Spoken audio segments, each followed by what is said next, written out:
Assalamualaikum warahmatullahi wabarakatuh. Yang terhormat Bapak Jatuh Nugroho SK Memkom selaku dosen pembimbing pada mata kuliah Sistem Multimedia.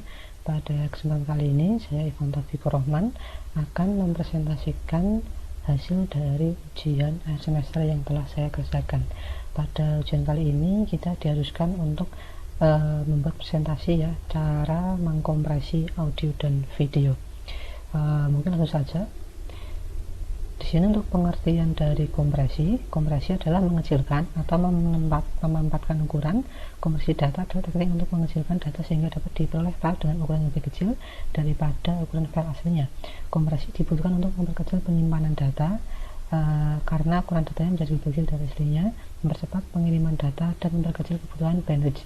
Terdapat dua jenis kompresi data multimedia, yaitu kompresi lossy dan kompresi lossless atau lossless compression. Kompresi lossless merupakan metode kompresi data yang memungkinkan data asli dapat disusun kembali dari data hasil kompresi, maka rasio kompresi pun tidak dapat terlalu besar untuk menghasilkan semua data dapat dikembalikan ke bentuk semula. Metode lossless menghasilkan data yang identik dengan aslinya. Kompresi lossy adalah suatu metode yang mengkompresi data dan mendekompresinya. Data yang diperoleh mungkin berbeda dari data aslinya, tetapi perbedaan itu cukup dekat. Metode ini pasti digunakan untuk kompres data multimedia seperti audio dan gambar. Jadi pada lossless ini datanya tetap tidak berubah, hasilnya juga tetap tidak berubah. Kalau lossy dia ada sedikit berbeda dibanding file aslinya, tetapi tidak mengurangi hasilnya. Nah, ini untuk kompresi audio. Sebenarnya untuk kompresi audio atau video kita bisa menggunakan berbagai macam tools atau aplikasi, bahkan mungkin tanpa aplikasi pun kita bisa online langsung ya. Untuk kompresinya kita bisa langsung cari di Google, itu banyak website yang menyediakan kompresi secara online. Tapi pada kesempatan kali ini saya akan mendemokan ya untuk kompresi audio dengan menggunakan aplikasi. Di sini aplikasi yang saya gunakan ada MP3 Quality Modifier. Aplikasi link downnya sebagai berikut. Nah, ini untuk langsung untuk prakteknya ya. Untuk aplikasinya nanti di sini kita bisa download di ZPirate ini.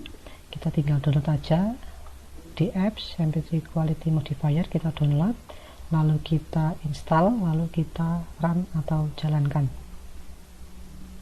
Nah, di sini setelah kita run, coba dulu.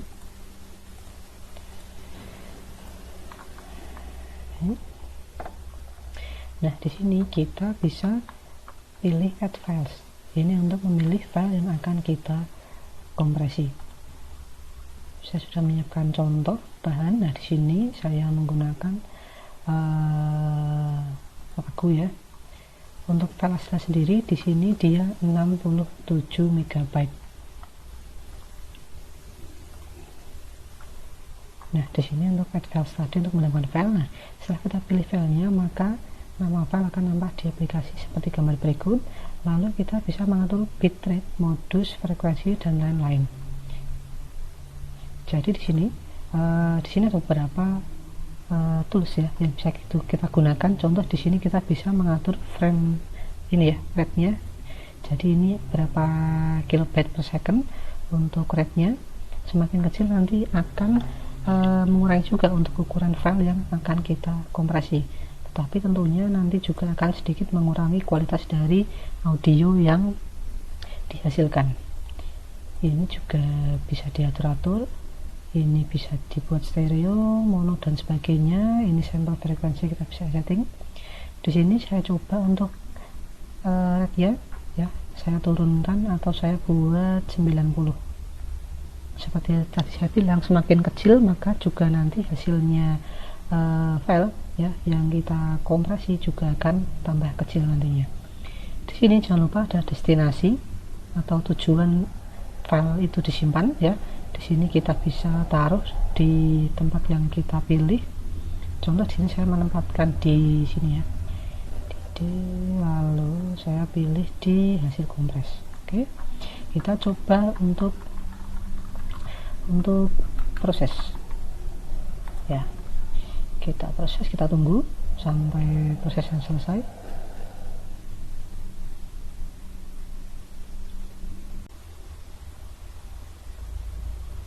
Nah, ini akhirnya selesai ya. Ini sudah resultnya atau hasilnya sudah sukses. Gini, kita oke aja. Kita coba cek langsung di file. Tadi filenya kita taruh di D, di bahan, lalu di hasil kompres. Nah, pada awalnya file ini berukuran 67 MB. Setelah kita kompres, hasilnya menjadi 30 MB. Berarti untuk proses kompresinya sudah berhasil.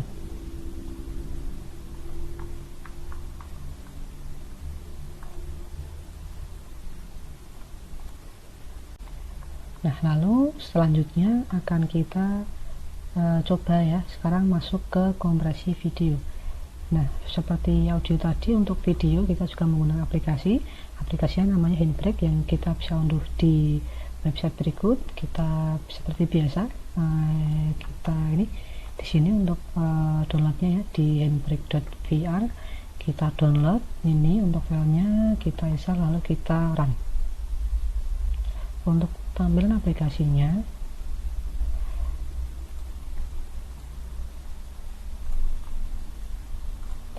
nah ini, nah seperti ini ya, kita bisa pilih file untuk mengupload file yang akan kita ini kita kompresi ya. Saya sudah menyiapkan file juga tadi, kita tunggu. Oke, nah ini masuk seperti di sini ya, di tutorialnya. Nah, ini file kita pilih, lalu akan di sini video yang sudah kita pilih. Nah, ini untuk settingan-settingannya kita juga bisa bebas memilih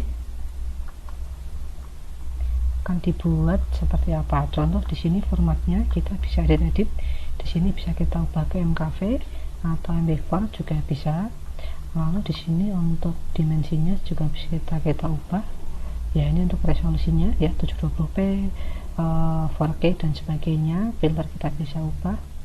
Lalu di sini ada video, untuk encodernya pun bisa kita ubah. Frame rate-nya juga bisa kita ubah.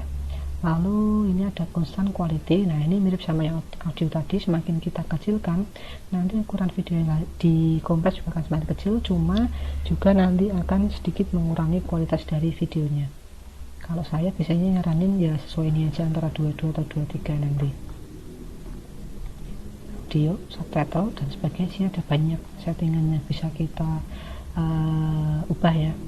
Di sini saya akan coba turunkan ke sini ya, ke bawah aja 22. Oke. Di sini, nah ini juga ada ya save as-nya di mana. Kita browse, kita pilih di tempat yang sama kayak tadi aja, di hasil. Oke, kita save. Jika kita merasa sudah sesuai untuk ininya, untuk settingannya. Oh ya, ini jangan lupa yang dicentang. Nah, kita pilih ini start encode. Nah, kita tunggu lagi sampai proses encodingnya selesai. Nah, ini sudah selesai ya, sudah finish. Coba kita cek hasilnya. Nah, ini untuk file awal tadi berukuran 28 MB, lalu hasilnya menjadi, coba kita cek di sini, menjadi 3 MB. Ini video yang pertama, yang file aslinya. Ini video yang sudah kita kompresi.